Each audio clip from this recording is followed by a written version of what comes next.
Chazak ou Baruch Rabotai. Besorot Tovot. On est aujourd'hui le 22 dans le mois d'Elul.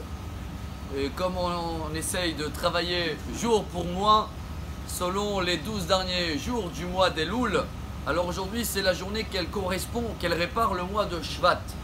Shvat, on avait vu que c'était les initiales chez Nishma, Besorot Tovot, qu'on va avoir des bonnes nouvelles.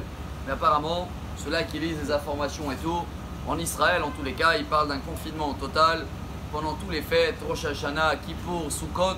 Et déjà, tout le monde ne sait pas comment on va faire les prières, les offices. La gloire de Dieu, Rosh Hashanah, on va le nommer roi. Imaginez-vous comment Dieu il regarde les offices qui vont être pirates ou je sais pas. Comment on peut comprendre que c'est des bonnes nouvelles? Je vais essayer de partager avec vous la Haftara de cette semaine. Peut-être ça va nous aider. Très belle Haftara, prophète Ishaïa. Ça commence par le chapitre 61, 62, ça se termine par 63. Elle commence par Sos à 6. Ça veut dire quoi? Une double joie. Sas, Simcha, c'est de la joie. Il y a apparemment une grande joie dans ce qu'on est en train de vivre. Peut-être pour nous aider, on va s'appuyer sur le Rav Dessler avec une très belle métaphore. On a parlé de ça il y a longtemps. Mais c'est le moment de comprendre que tout ce qu'on traverse qui est dur, c'est pour notre bien. Comment?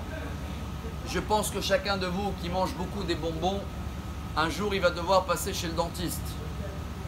Et quand on passe chez le dentiste, je ne connais pas un qui aime le dentiste et qui kiffe et qui va avec joie. Par contre, je ne connais pas un que quand il sort du dentiste, il ne va pas le remercier.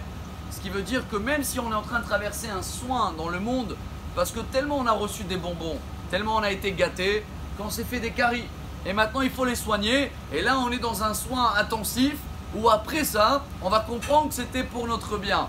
Mes chers amis, la Haftara se termine avec une phrase très très dure.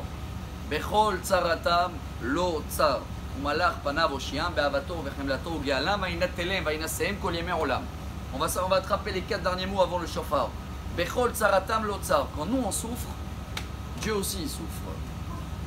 Et pour rester avec le dentiste, quand c'est l'enfant, j'ai partagé il y a 2 ans ou 3 ans quand mes enfants ils avaient des soins et je devais les accompagner et je voyais comment eux ils n'arrivaient pas à s'attacher à la chaise.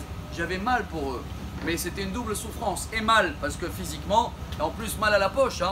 Alors chers amis, à Kadosh Baruch Hu, quand nous on souffre, quand nous on est en train de passer ce qu'on est en train de traverser, c'est dur aussi pour lui de nous voir comme ça et qu'on ne comprend pas que c'est pour nous guérir et nous soigner. Alors, si Dieu veut, grâce à ce dernier Shabbat de l'année, avec tous les efforts qu'on va faire, Bezrat Hashem, chacun de nous, pensée, parole, action, on a parlé hier, des Teilim, étudier la joie, surtout de la joie, accepter ce qui vient comme un soin, et que si Dieu veut, après ce soin, après ce Shabbat, pour la nouvelle année, Bezrat Hashem a passé une année extraordinaire, et Shabbat Shalom.